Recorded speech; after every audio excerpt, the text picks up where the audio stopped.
Hi everyone. According to the customer, check Windows, install theme, so madrasa to you. After that, also requesting if it has Windows original. Most HP now has a original Windows. And then need to change hard drive for SSD. Press F10 and skip. This is the exact model for the HP. If you want to download the driver, just check the product number and you can go to HP www.hp.com. Start open this wizard. So skip.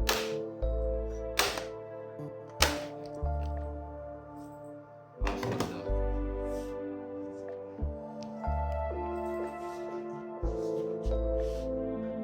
need to remove the screw. This, that all. To remove this LCD.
After remove the stand,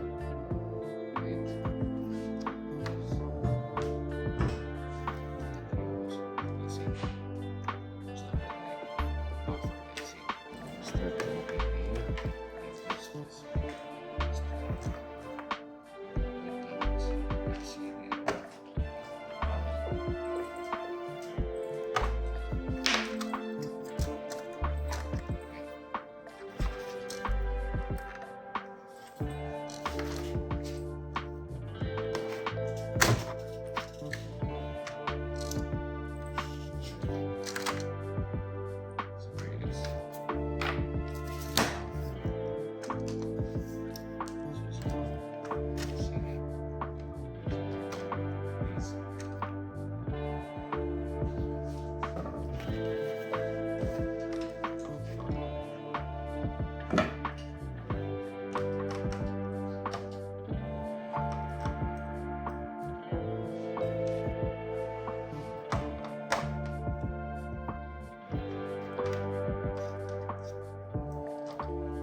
SSD.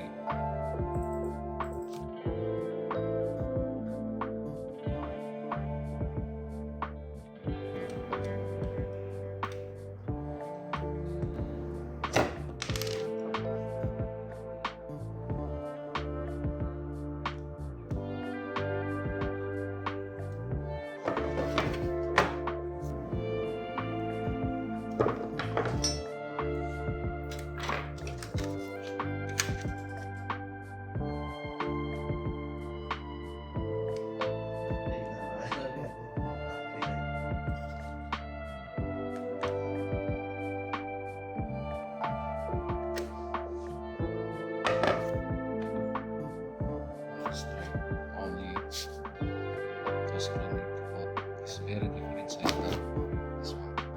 It's 3.5. It's got the hard drives here. It says here please 2.5 places to all hard drives here.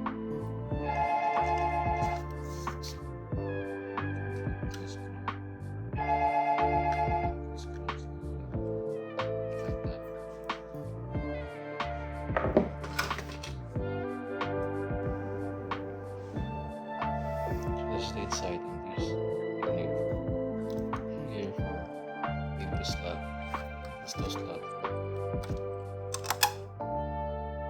thin 1 and thin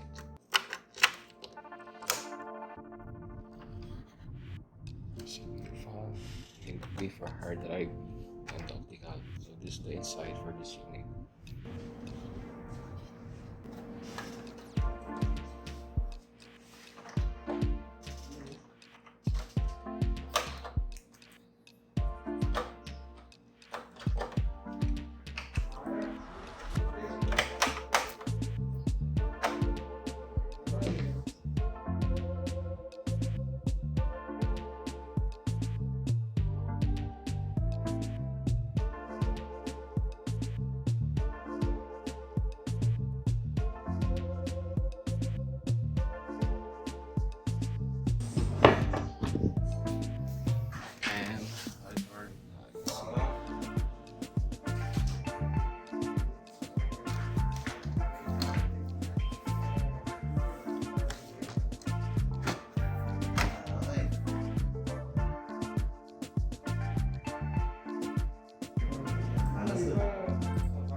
Installation.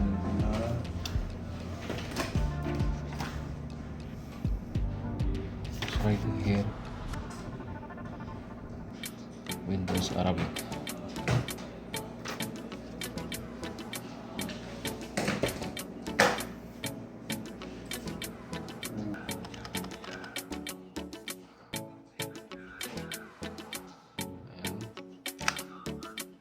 So actually. UEFI is the last time. Okay.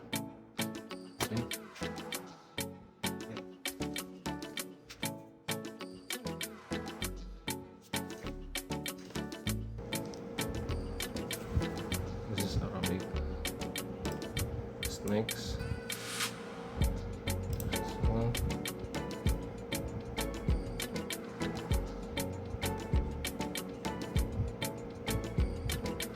Check this button. Next. This one. And create partition.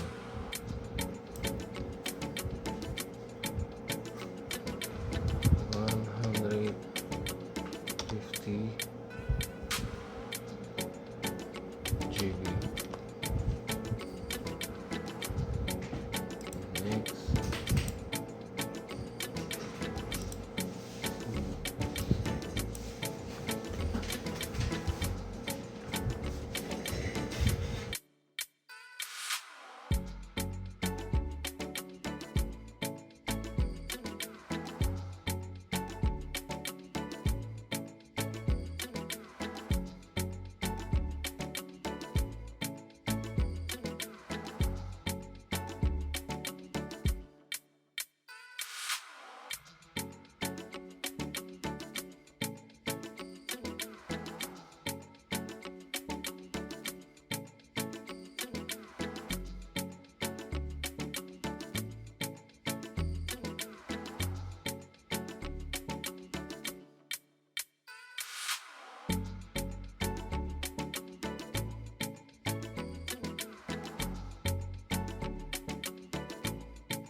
Shield that.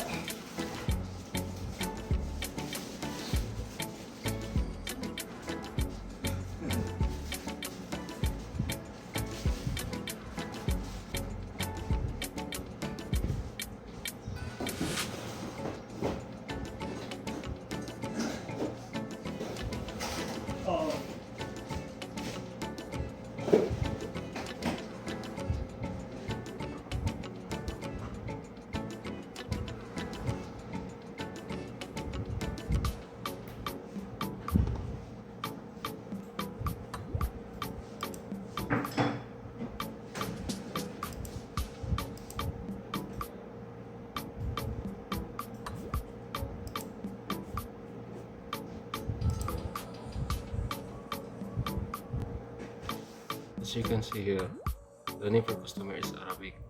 His name is Hassan Al Sabah.